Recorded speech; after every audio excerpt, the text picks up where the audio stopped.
He had a great game plan. You know, he used that jab, that distance. You know, he knew how to control that very well. A few moments that I tried to make adjustments, you know, he had something in return. So, you know, he showed, you know, great boxing. You know, I tried to do everything I could to make my adjustments, but, you know, just couldn't get it off.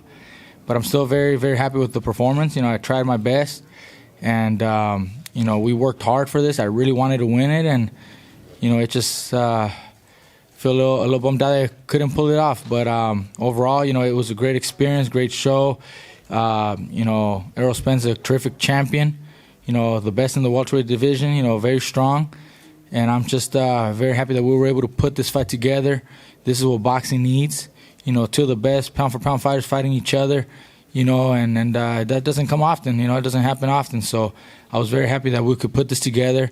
I'm sure all the fans, you know, were watching and excitement, and, you know, all the people watching on pay-per-view, I'm sure they also got a good treat from it, because, you know, it's not often that we get these type of fights, and that's what I want to give, you know, nothing but great fights, and I think we succeeded at that. So I just want to say thank you, everybody, you know, for coming out, you know. Anything else, you know, we'll see what happens after this, but, you know, I thought it was a good show. Thank you. You want to have a seat so the people can ask you questions, or ask Errol questions? Go ahead, yes, please. Mikey, this is Jaime with All Access Elite Boxing. My question to you is, you know, you took this fight, as you stated, you fight for legacy. Your dream was to win 5 titles in 5 different divisions. You went and aimed straight at the best fighter, pound for pound, at 147. Do you foresee yourself in the future potentially fighting a Thurman, a Pacquiao, or even a Crawford, or even a Porter for that matter, in hopes of achieving your dream? Well, I'll go back right now, talk to my dad, my brother, and make a decision. Right now, I don't have a decision made yet. I feel that, you know, there are other names that I could possibly, you know, get a title from, and I could still pull it off, but it wasn't possible tonight. You know, we fought the best welterweight, you know, the baddest man in that division, and we just couldn't pull it off. But we'll go back and see what options we have. You know, I could stay at a lower weight class maybe, or maybe stay there and go after a different title. Mikey, antes que nada, felicidades por el corazón enorme, no solamente tú, sino de toda tu familia. Un momento en donde tu esquina decía ya no más. Sin embargo, el corazón de guerrero mexicano que tienes te hizo ir adelante. Te comento que las redes sociales estallaron en México y con los paisanos aquí en Estados Unidos. Hoy te respetan más a pesar de la derrota. ¿Qué significa que la raza te siga apoyando en las buenas y en las malas? No, gracias. Mira, en realidad yo estuve peleando lo mejor que pude, tratando de sacar la pelea adelante. Él es muy buen peleador. Tenía muy buena respuesta para todo lo que yo quise hacer, y entonces hubo unos rounds donde me conectó bastante, y pues sí, la esquina, para cuidar el peleador, pensó que a lo mejor era tiempo de parar la pelea. Le dije a mi hermano que no, yo estaba bien, no estaba lastimado, me conectó golpes, pues es boxeo, así es el boxeo, pero no me lastimó. Yo me sentía todavía con ganas de continuar, y pues sí, el corazón, yo pensé que yo podía todavía sacar esta pelea y conectar un golpe y lastimarlo y sacar la victoria. Desafortunadamente no se pudo. Estoy contento de que todo mi público me ha respaldado bien, se llenó de mucha gente que vino a apoyarme, y pues demostré que en realidad tengo para competir, para estar en estas divisiones, aunque no fue de mi parte, no fue de mi lado. A lo mejor hay otro campeonato que sí pueda conseguir más en el futuro. Ahorita no tengo planes todavía, pero eso lo veremos en un futuro cercano. Rápidamente, me dijo recientemente Lomachenko, y ya estaba para Robert y para ti, me dice, si están en 135, si vuelven a esa división, lo estoy esperando, la pelea que mucha gente quiere. Sí, en peso ligero es la pelea más interesante. En realidad una pelea con Lomachenko será lo más grande. Espero poder conseguirla. En realidad esa es una pelea muy atractiva. Voy a ver qué se puede hacer para negociar esa pelea, porque sí es una pelea que el público ha pedido bastante ya en par de años, pero como te digo, no tengo planes todavía, no sé en qué división voy a estar. Hablo con mi papá, con mi hermano, y pronto les daremos una respuesta. You want Gracias. to maybe quickly say that in English Yeah. as well, since a question about what he thinks about the Lomachenko. The first question, about the the fight itself. I showed a lot of heart, and a lot of people now respect me a lot more for the way I fought, and for going up against the best. And honestly, like I said, I tried. I fought well. I fought hard. At one point, my brother mentioned, maybe it's time to call it a night, or he doesn't want to get me, see me get hurt, and my dad also. But I wasn't hurt at any point like that. I got hit a couple. It's boxing, I got hit with a couple shots. It's the way it is. But I said no. Let me continue. Let me fight through. Let me. I can still pull it off. I felt like I probably still could. I felt like I could have one punch and maybe turn it around. Unfortunately, it didn't go that way. And then to the question about Lomachenko, I would love a fight with Lomachenko, but I haven't made a decision to come down to 135 just yet. I don't know what I'm gonna do. Let me sit back with my brother later and my dad, and we'll figure out what division I'm gonna come down. And if maybe I stay at 47, maybe I come down to 35. But at 35, that is the most interesting fight with Lomachenko, and I would love to take on that fight. Okay. This is a question for Errol. This is World Breaker Fighting. My question is, pushing out all the politics and all the other things that are involved in boxing, what is it going to take to make you undisputed to unify this division? A lot of fans are really clamoring for a unified 47. It's just going to take everybody to cooperate. I mean, we got Porter. He said he wants to fight. And then we got Thurman, who has the belt. And then, the most difficult fight to be made is the Terrence Crawford fight. So, I don't know how that's going to get made. I mean, it's for Bob to talk to, my management, Al, and they come to agreement. But, I think the Manny Pacquiao floor fight was made. So, I think it'll happen. Congratulations, Spence. And this question is for Mikey. Were you surprised by Spence's power? Look, he's got power. He does have power. I felt like I was blocking a lot of the shots early on, and I was trying to give him trouble by not landing shots. But then he started picking up the pace a lot more, and it was hard for me to keep up that defense. So shots started coming through. Like I said, at no one point did he hurt me and stun me like that. But he does have power. I felt good, though. I felt strong also. I felt like I could also hurt him possibly, but it just wasn't there. He was slick, and he avoided, getting hit. And by the time I would try to come back, he had more punches on top, and it was a good fight. He put up a very good fight. Errol, I remember you told me in our interview that you're going to surprise people because you do box. You are a well-rounded fighter. Going back to that, Mikey, were you surprised by that he could actually have the angles? He had ring IQ. He was not just a brawler, he was also a boxer. No, I wasn't surprised. I know he has all the skills. Like I said before, he reminds me of myself a lot, because he does everything very well. Very good footwork, good speed, distance, timing. He does it very well. And he had an answer to every adjustment that I try to do. When I try to put a little bit of pressure and walk forward, he took baby steps back, kept that distance, kept that jab out there, and it was working for him, He used his distance and reach very effective. And when I was trying to box on the outside, he knew how far to walk forward. He didn't get too close. He's very good. He reminds me of me. And, he pulled off a great game plan, and he had answers for everything that I tried to do. It just wasn't, it's not that I was surprised. I knew he was going to be able to do this, and he pulled it off very well. We're going to let Errol Spence go. Do you have any questions for Spence? Okay, this is the last question for Spence here, and then we're going to let him go. All right. Hey, Errol, most people consider Terrence Crawford the best pound-for-pound fighter in the world, and you the best welterweight in the world. And most people were clamoring to see that fight. After a hell of a performance today, people are going to be clamoring for even more. Are you willing to go to Terrence Crawford, Amir Khan fight, to put more pressure on Terrence Crawford to make that fight happen next? No. Watch it on TV. Thank you. All right, thank you. Congratulations again. Thank you, man. Congratulations. All right, bro. Hey, I just want to quickly.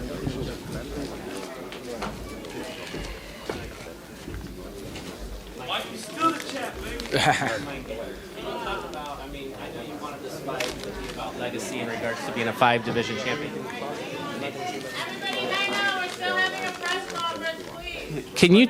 Can you talk about the legacy, the other legacy that's at play in regards to, forcing yourself to take on the toughest opponent and pressing yourself to, take the fight that may be uncomfortable, that your own, family is telling you not to, and we know that happens with promoters and television networks as well, of being your own boss. Look, in order to leave a lasting impression, cement your name, you got to go after the biggest challenges, the biggest fights.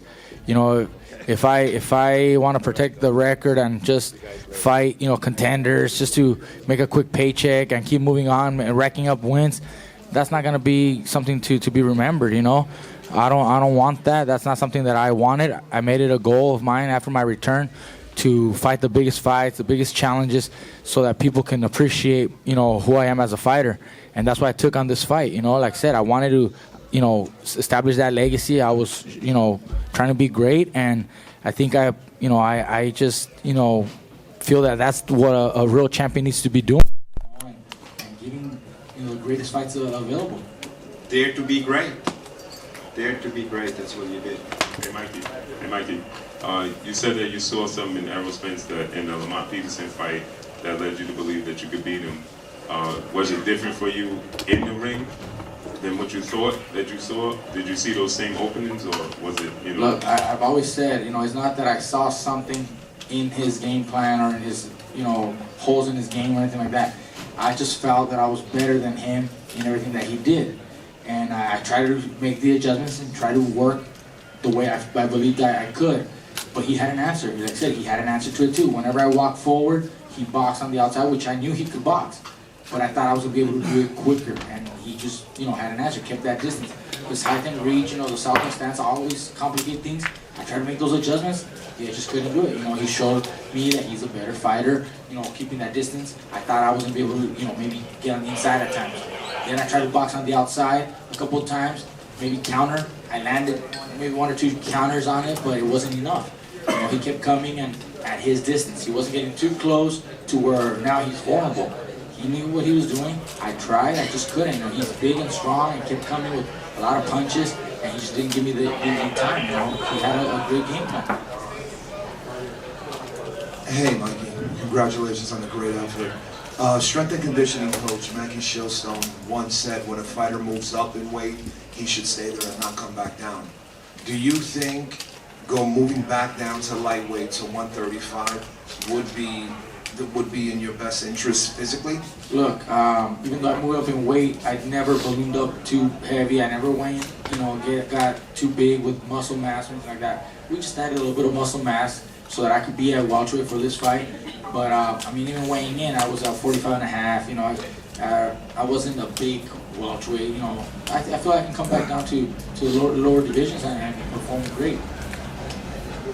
I don't think it would affect. I think if I decided to come down to the lower weight class, I could perform just as effectively.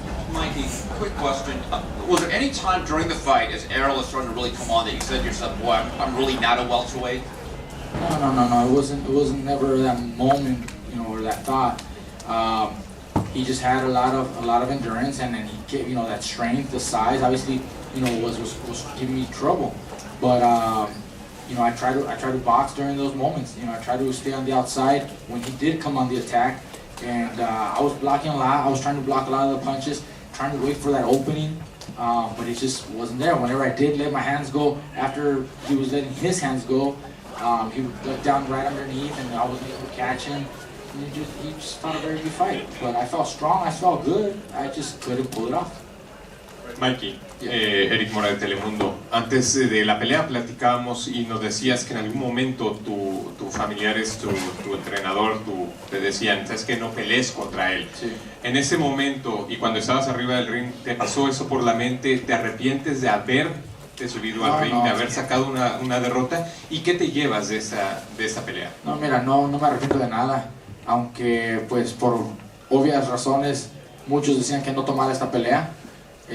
Pero el que pues no arriesga, no gana mucha gloria. Yo arriesgué para tratar de conseguir gloria, para tratar de dejar mi nombre, hacer historia y pues desafortunadamente no fue de mi lado, no fue de mi parte. En la pelea yo estaba pues dispuesto a pelear, a eso vinimos. En un momento mi hermano estaba preguntando que cómo me sentía, que si a lo mejor estaba bien que la parara porque no quería quedarme golpeado. Un round que atacó bastante Errol Spence, pero recibí golpes y preguntó mi hermano, oye, no quiero que recibas tantos golpes, la voy a parar. Dije, no, déjame, te enseño que todavía puedo, nomás no me la pares. Y peleé el siguiente round, hice un poquito mejor y me dejaron continuar mi pelea. Yo no quería que me pararan la pelea porque no estaba lastimado de esa manera, pero nunca corrió la idea de que a lo mejor pues tenía que haberles hecho caso. No, yo estoy contento con que vinimos a hacer lo que quería yo hacer, no se pudo, pero hice todo de mi parte, peleé bien, peleé como un guerrero que soy, vine a enseñarles que yo traté de ganar, no se pudo. Mikey, you don't know me. I've been following you since you were 18-0. I've been writing boxing for 40 years for Mexican newspapers. I know your brother. And every time I used to run into your brother in Juarez, I used to beg him, do not let him fight welter. For all due respect. One of the reasons nobody mentions that, yeah, Errol looked good. Because he's a welterweight. You look, that's not your weight, my opinion, you look sluggish because of the extra weight. That's very easy. You go back to 135, I used to tell you, Brother Robert, tell him to clean out 135. That the main reason that nobody mentions that, you look sluggish because you cannot carry that extra weight. My humble opinion. No, gracias. Did I beg it many times, Robert? Thank you. Look, and I think you know, his size also, you know, imposing that size on me was tiring me out little by little, and that's also why I felt a little sluggish at times. You know, it just wasn't. Thank you. Felicidades, Mikey. Suri Herrera por Veravisión. Sin lugar a dudas has ganado el respeto de todos los boxeadores previamente y aún ahorita más por completar las 12 rondas en esta pelea. Y habían dicho que esta pelea iba a ser una victoria para ambos boxeadores, like a win-win situation. ¿Y tú qué opinas de eso? No, mira, yo estoy contento con la presentación que hice. Pues hice todo lo posible que yo podía, pero no fue suficiente. Aunque no nos tocó llevarnos la victoria, en realidad pienso que el público puede agradecer que dimos una buena pelea. Una pelea que pues no sucede muy seguido en el boxeo, donde dos campeones invictos, de lo mejor libra por libra, se enfrentan. No es muy seguido, muy común que se puede lograr eso, y yo pude ser parte de este evento. Es algo que pienso que el público agradece. Y en realidad, pues mira, para un ligero, que soy campeón ligero, subirme a welter, intenté hacer cosas grandes. No es fácil, no fue de mi parte. Mikey, right here, brother. Around the 9th, 10th round, I feel like you started fighting him more on the inside. Why was that? Did you feel that you were having more success in there? No, we were on the outside, like I said, a couple rounds, and he was dictating that pace and that aggression, but at a good distance for him, and it was just giving me more trouble. And so at times we tried to get on the inside a little bit. Maybe I was thinking maybe I could land a punch in between his combinations, and he was letting his hands go a lot to the body and the head. You know, he was mixing it up, but I still felt that maybe on the inside I could catch him. You know, maybe I could catch him. I felt like I could have, you know, that opportunity, because he was, you know, getting a little open at times. And I tried and I landed a couple shots, but it just wasn't enough. I felt like maybe if I stay on the inside, I would have a little more opportunity. I risk a lot more too, but I mean, if I don't do that, then I have, you know, zero chance. So that's why we wanted to fight on the inside a little bit, and I tried. It just couldn't do it. When your brother, in between the rounds, said that, hey, maybe, you know, we should get out of here. What? Just, I guess, speak about like the fire it brought to you. I mean, you've never heard that before. You know, that's something very foreign in your corner. Well, it's foreign, and nothing like that had ever been mentioned in my corner. But you know, they're looking for the best, you know, for their fighter, not just as family, But you know, my brother has a lot of experience. My dad has a lot of experience in, you know, working the corners, and they always look out for their fighters' health and safety. And you know, so there was concern. You know, hey, you're getting hit a lot. You know, we don't want you getting hurt. And I told him, no, let me show you that I can still do it. You know, I took a round off, and then just, you know, let me show you I can come back. And I did. I came back the next round, trying to do a little bit better. It just wasn't enough.